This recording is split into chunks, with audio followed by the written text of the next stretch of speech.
બનાસકાંઠાના દાંતા તાલુકામાં મનરેગા યોજના હેઠળ મોટા કૌભાંડના ગંભીર આક્ષેપો સામે આવ્યા। મજૂરી કરવા છતાં શ્રમિકોના નામે ડમી ખાતાઓ ખોલાવીને વચેટિયાઓને નાણાં ચાવ કરી જતા હોવાની પણ ફરિયાદ છે। મહત્વપૂર્ણ છે કે શ્રમિકોને રોજના ₹288 લેખે રોજ આપવામાં આવે છે। શ્રમિકોના નાણાં વચેટિયાઓ ચાવ કરી જતા હોવાનો ખાસ આક્ષેપ છે તે કરવામાં આવ્યો છે। 25,920 જેટલા જે નાણાં છે તે ચાવ કરી ગયા હોવાની માહિતી સામે આવી છે। મનરેગા યોજનામાં મોટા કૌભાંડના ગંભીર આક્ષેપો હાલ સામે આવ્યા છે।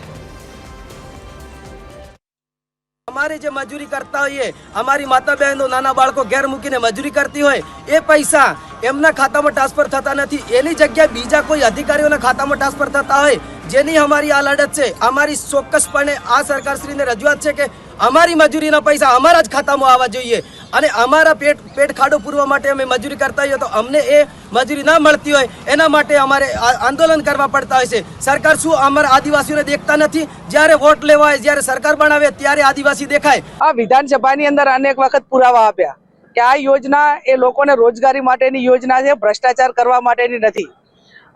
એના સુધી કાયદાની અંદર વ્યવસ્થા કરેલી છે કે જે તે શ્રમિક હોય એના ખાતામાં સીધા પૈસા જાય।